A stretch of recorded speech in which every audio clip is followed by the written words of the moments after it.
Welcome to the Root of Power podcast, where I teach you how to chase your joy, find alignment, and create a life and a business that you love, using actionable methods, interviews, and inspiring stories from people who know that true freedom is found within. I'm your host, your always hype woman and sometimes ass kicker, Amanda Chills, and I am so proud of you for choosing to step into your power. Come along, we've got dreams to build.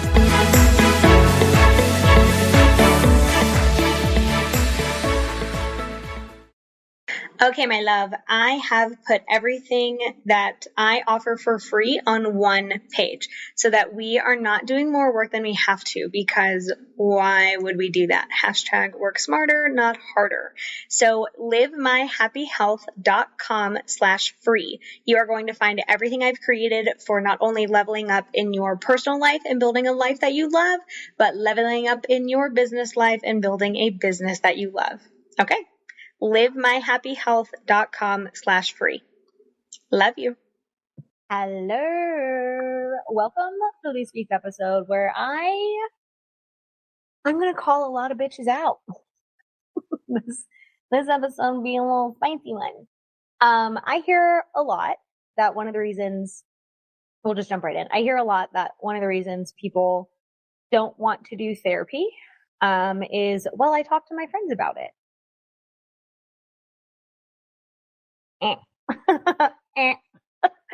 No. Let's not confuse things that are therapeutic with therapy. Okay, they are different things. Now, I can see why people have this misconception. One, a lot of people don't understand what the fuck therapy is. That's fine. I will tell you. Two, a lot of therapists don't know what the fuck they're doing. So I can see why it's confusing. Or people are like, well, I went to a therapist for 2 or 3 years or 10 years or whatever the fuck amount of time, and all they did was listen. My friends at least give me feedback. And it's like, yeah, I can see why those people think that talking to their friends is therapy, because they had a therapist who listens. And if I do nothing else in my time on this earth, although I will be doing many more things, one of the things that I intend to do is to teach everyone that a good therapist does not just listen. You know who just listens? The horses in my field. And they're great at it. They never say anything. They just listen to me without judgment. It's so great. And they're free. We love that for us. You know who doesn't just listen? The fucking goats. They always got some shit to say. Sometimes it's useful, sometimes it ain't. But they always got some shit to say. My horses, though, never. They're beautiful listening baby angels. You know who should not be just listening to you? Your fucking therapist. A good therapist job. A therapist's job is to take the spaghetti that has been the shit that you've dealt with, the shit you've experienced, untangle the spaghetti, and then teach you skills to heal your nervous system, to rewire your subconscious, to rewire your brain, to heal and live a life where you are thriving. That requires learning skills. So if your therapist just listens to you, fire them and find someone who teaches skills. Amanda, how do I know if they teach skills? When you interview a therapist, yes, we want you to interview a therapist. Ask them, what do you teach people the most? And if they're like, what? No, they don't teach you shit. If someone asks me, what do you teach the most? I'm going to say boundaries, rewiring a nervous system, challenging beliefs. Like, there are things that therapists should be teaching. This is one of the reasons why your talking to your friends is not therapy. Is it therapeutic? Maybe. Depends on your friends. But it's not therapy. While they may help you see some things, maybe in a new light, or have a realization that feels helpful, they are not teaching you skills. And because they're not trained in trauma, they're not trained in anxiety, depression, whatever, which is all the root of trauma, they're not trained, so they quite literally can't help you heal, because they don't know how. It's like asking a woodpecker to build you a house. It has a lot of experience with wood. It does not know how to build a house, nor does it have thumbs. So some trouble there, of course. But it has a lot of experience with wood. So your friends may have a lot of experience with trauma. They may have a lot of experience with relationships. That doesn't mean that they know how to get someone to heal. It doesn't mean they know how to teach skills. It just means they have experience with that thing. Not everyone who has experience with something knows how to teach, especially if they're not trained in trauma, in subconscious reprogramming, and nervous system health. They can't help you. They can help you to a point. They will not be able to help you heal. So talking to your friends is not therapy. Again, it may be therapeutic, but something can be therapeutic without being therapy, right? Like it's the same thing when people are like, gym is my therapy. No, it's not. No, it's not. No, it's not. No, it's not. No, it's not. Therapy is therapy. The gym may be therapeutic. Talking to your friends may be therapeutic. Here's some reasons why talking to your friends is not therapy. Your friends are there to talk, right? But they don't know how to get you to realizations. They don't know how to get you to insights. They're not starting with an intention for you. They're just there to talk to you. And often when we are venting, when we're complaining, mind thinks it's useful because it's taking an action, but really it just gets us more stuck in our own shit. And I don't know about you, but I don't particularly want to swim in shit. If I'm swimming in shit, I want to get out of shit and into clear water. But just talking about the same thing over and over and over is not clearing the water. It's making it worse because you're stirring more shit up every time you talk about it if you're not processing it. Talking and processing are two completely different things. Processing is leading to insight. Processing is figuring out your role in the dynamic, where you could have done something differently, where we can ask them to do something differently. That's processing. And you may have friends give advice. That's not the same as processing. So if you're just talking about it over and over and over, you're just stirring up more shit. And then we're swimming in shit and no one enjoys that, except for maybe pigs. But they like mud. They don't like shit. So friends are there to talk, not to help you untangle spaghetti. Friends don't know how to teach you skills. Even if your friend is a therapist, it's not their job to be your therapist. Like they're not teaching you boundaries, reframing thoughts, challenging thoughts, rewiring your subconscious, how the nervous system adjusts when met with a traumatic experience, like why flashbacks happen, how to sleep. Like they're not teaching you skills because they don't know how. So how are you supposed to learn and do better next time if you don't learn so you can do better next time? So friends don't know how to do that. They're probably biased, right? Because I hope your friends are ride or die for you. So we hate that motherfucker that wronged you, which we love that energy. We love that energy. But it means that they're probably not going to tell you where it's you because they don't have the distance to be able to see it objectively. They're biased. Whereas a therapist, I tell my clients all the time, I don't care what you do. This is your dream, not mine. This is your life, not mine. My life is good because I don't do the bullshit that, I just don't do bullshit. I use the skills that I teach so that my life is good and I'm happy and balanced and regulated. But I don't care what my clients do. Once they leave my driveway, they are not my problem. I want them to be happy. I hope they're happy and healthy. But if they leave my driveway and decide to go on a cocaine binge, that's not on me. But I'm 100% going to tell them hey, maybe stop going on a fucking cocaine binge because it's fucking up your life. Whereas maybe your friends are biased and they're oh, do whatever you have to do to feel better. Or, oh my God, cocaine is so terrible. But they say it in a way that feels shamey, that feels judgy, that feels blamey. And so that's not helpful, right?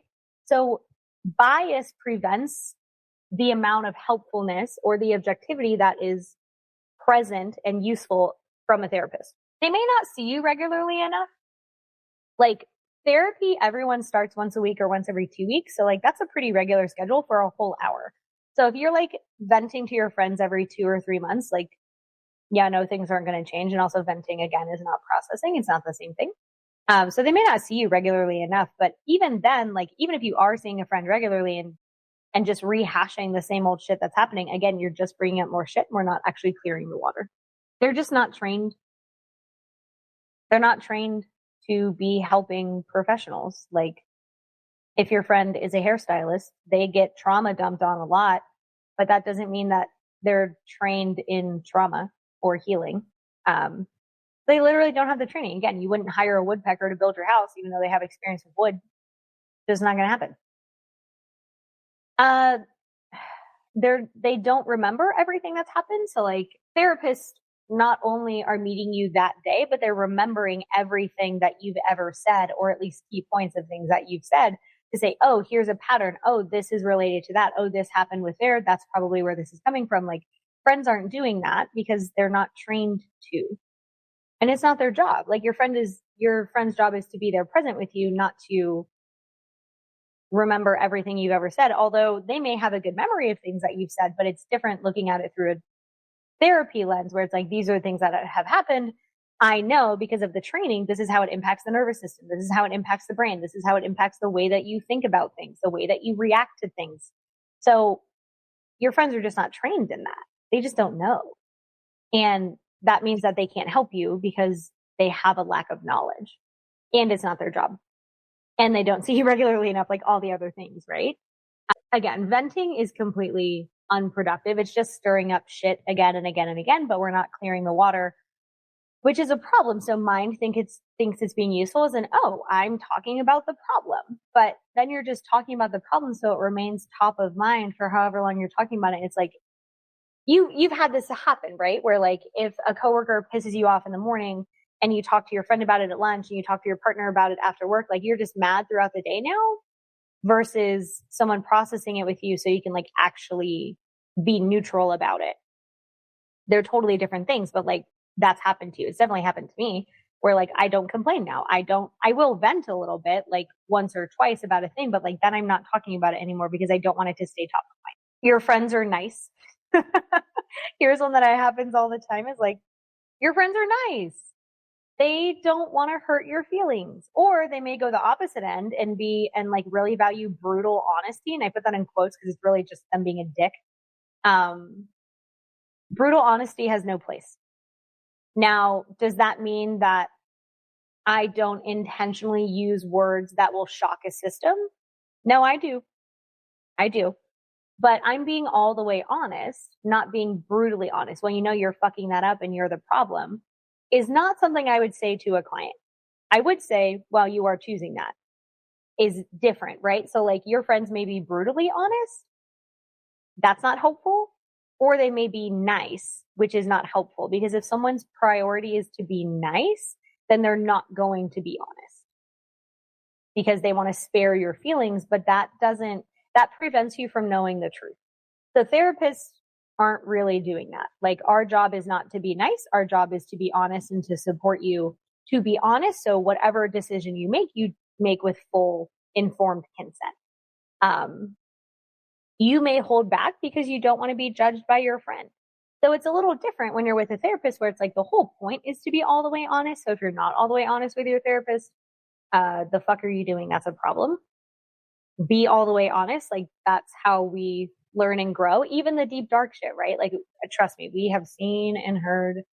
You cannot shock us. You cannot shock us. Like, it's not a thing. So being all the way honest is something you may not do with your friends because you don't want them to judge you. Which I get. That's a human thing, right? But it's not helpful. So again, that's a difference between a friend and a therapist. Therapists balance a lot of push and pull. So every therapist is not hammer, hammer, hammer, hammer, hammer until they open. And not every therapist, every session. And every session is not just talking about nothing that's hard, right? There is a balance between, I call it rimming, when clients like don't want to go deep, like they're staying very surface level. And I'm like, no, what the fuck is going on here? So I call it flushing the toilet. I'm like, I'm going to flush the toilet. We're going deep. We're going down. I will shove you off a cliff energetically. Like, what work are we doing here? But friends don't know how to do that. So like, they're just going wherever you lead them. But a therapist is letting you lead and also diving deeper when it's useful to do so. So there is like a push and pull, an energetic balance and a flow to sessions that therapists are doing that friends are not. Your friends may not be able to handle the trauma that you're coming to them with. So like I have a client who had a family member who was, telling her about this traumatic experience they had and telling, spending hours on the phone with them talking about it. And they told me, they were like, we're spending 2-3 hours on the phone talking about these like really traumatic things. And I'm like, get off the phone with them. Like they're trauma dumping, but like they didn't have the skill because, boundaries can take a while to learn. And like, there's a difference between boundaries with like, hey, I don't appreciate when you're homophobic in front of me. Don't say those things. And like literally taking on someone's trauma without it affecting you is a totally different skill set. So like they were being trauma dumped on, like this happens with hairdressers all the time, right? Like people just trauma dump on them. And these poor hairdressers don't have the energetic boundaries that therapists have because they're not trained in that. So your friend may not be able to handle the trauma that you're talking about. And that actually causes harm. It's called vicarious trauma. Like that actually can cause harm to them because they don't know what to do with that information. They don't know what to do with the heaviness, the energy. Like, so you may be causing harm to your friends by bringing them these traumatic experiences and wanting to talk through them, which is not to say don't talk to them about it, but like be very aware that going to your friends with your traumatic experiences very well may traumatize them, may have really negative impacts on them. And that's not okay. So they may not be able to manage their own emotions around it. They may really struggle with the information that you're like laying on top of them. And I know that you don't want that for your friends, right? But it's something a lot of people are unaware of. Your friends are probably going to give you advice. Well, you should do this. You should do this. You should do this. Like that's not what therapists do. It's not what good therapists do. Therapists should not be giving you advice. Why, Amanda? Because we are not the person who live with the consequences of your choice. You are. So I'm not going to tell anyone what to do. I may tell them, hey, what you're doing is completely unhelpful. But it's always their choice, right? Once they leave my driveway, they're not my problem. They're adults with their own agency. Even kids get to have a choice. I'm not going to take that away from them because it's disempowering and that's not my role. So I don't give advice. And they may say, like, what would you do in this situation? And I always, always, always start that response with understand that I have completely different circumstances. So what I would do in a situation is completely dependent on my situation, my environment, my brain, my body, my life versus theirs. So I'm not going to say, well, if I were you, I'd blah, blah, blah, blah. If I were me, and I am me, obviously, like if it were up to me, here's what I would do, but understand my life is different. Well, what would you say to your partner if he came at you screaming? Well, that depends on a lot of things. I have the ability to leave, right? Like, do I own the house we live in? Do I have enough money to leave? Like, am I safe in that moment? Is it going to escalate? Like, that's such a dependent factor. So it's kind of a silly question to say like, well, what would you do? Well, I would do blah, blah, blah, blah. Like, it doesn't matter what I would do because I don't live your life, right? So like when friends are giving you advice, they're intending to be helpful or they're intending to feel important, which is often what happens with people who are chronic advice givers. They want to feel important. And then they get mad when you don't do the thing that they said, like, okay, but you don't live their life and you don't have to. So therapists do not give advice, although friends very often do, but they ignore the differences in your life. So a therapist's actual job is to help you explore options and then make an informed decision. Yeah, if your partner is coming up to you screaming, you could punch them in the face. You could shove them out the window. You could run away and hide in the bathroom. Like, what are the options here? And then you make a choice with the information that you have and the options that are available, which is informed choice. So we're not giving advice. Yeah. So those are the differences.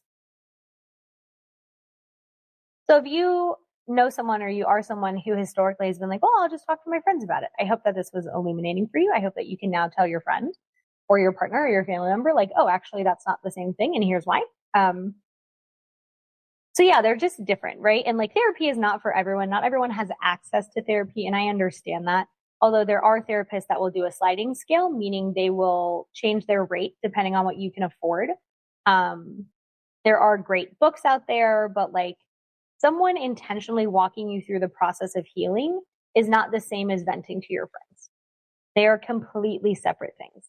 So I hope that this was useful. If it is, if any of the podcast episodes are useful, please consider leaving a 5-star review. If you're going to leave a 4-star review, just bump that up to 5 stars. It helps the podcast get in front of more people. It is incredibly helpful. Yeah, I hope that you've had the most beautiful day and you continue to have the most beautiful day. And if not, I hope that it gets resolved quickly and you use your big, beautiful brain to think of solutions. Have the best day.